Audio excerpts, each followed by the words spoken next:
Do question even the basics.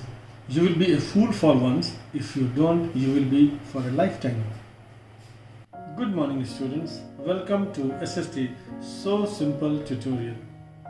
In the previous lecture, we saw how the important leaders who defeated Napoleon sat at Vienna and created a new conservative order in Europe. We also saw that revolutionaries set up secret societies to oppose monarchical forms of government that had been formed after the Vienna Congress and to fight for liberty and freedom. Today we will read Unit 3, The Age of Revolutions, 1830 to 1848. As conservative regimes tried to consolidate their power, liberalism and nationalism came to be associated with revolution in many parts of Europe, such as the Italian and German states, the provinces of Ottoman Empire, Ireland and Poland. The revolutions were led by the liberal nationalists belonging to the educated middle class elite, among whom were professors, school teachers, clerks and members of the commercial middle classes. Here we will see mainly the July Revolution, revolution in Belgium and the Greek War of Independence. The first upheaval took place in France in July 1830. This is also called July Revolution. The Bourbon kings, who had been restored to power during the conservative reaction after 1815, were now overthrown by the liberal revolutionaries. The overthrow of Charles X in France was the signal for widespread revolt all over Europe. Thereafter, they installed a constitutional monarchy with Louis Philippe at its head. When France sneezes, the rest of Europe catches cold. Metternich once remarked. Underline this statement. Who is Metternich? The same Austrian chancellor who hosted Vienna Congress. His belief was that any small event in France has the potential to spread fast to the whole of Europe. This belief was proved correct when immediately after the removal of the Bourbon monarchy in France in 1830 there was an uprising in Brussels. The July Revolution sparked an uprising in Brussels. Students, do you remember what we read in the previous class? In the Treaty of Vienna, a series of states were set up in the boundaries of France to prevent French expansion in future. Thus, the Kingdom of the Netherlands, which included Belgium, was set up in the north of France. Then, they had ignored the feelings of nationality of Belgians while annexing with Netherlands. This uprising led to Belgium breaking away from the United Kingdoms of Netherlands. An event that mobilized nationalist feelings among the educated elite across Europe was the Greek War of Independence. Greece had been a part of the Ottoman Empire since the 15th century. First of all, see where lies Greece in the world map. Greece is made up of a peninsula and group of islands in the southeastern Europe. Greece is bordered by the Aegean Sea, Ionian Sea and the Sea of Crete. Albania, Republic of North Macedonia and Bulgaria to the north and Turkey to the north and east. Its location will give you an idea why the lands west to Greece are still known as the Western world, while the lands east of Greece are referred to as the Eastern world. The growth of revolutionary nationalism in Europe sparked off a struggle for independence amongst the Greeks which began in 1921. Nationalists in Greece got support from other Greeks living in exile and also from many Western Europeans who had sympathies for ancient Greek culture. Poets and artists lauded Greece as the cradle of European civilization. A cradle is a small bed for an infant. Many of the ideas that flourished in the Western world were born in ancient Greece. This is why Greece is often known as the cradle of Western civilization.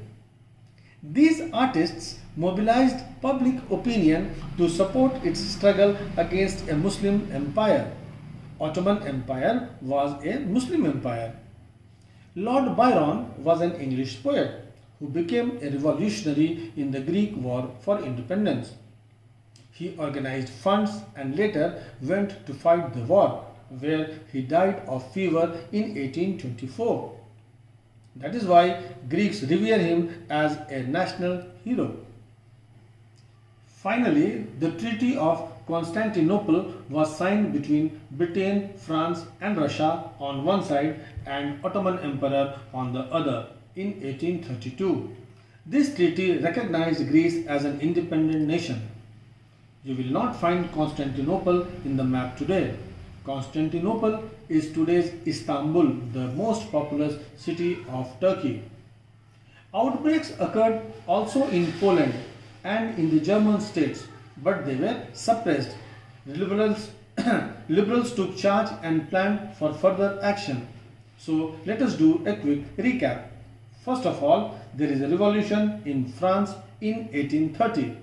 The Bourbon kings, who had been restored to power during the conservative reaction after 1815, were now overthrown by the liberal revolutionaries.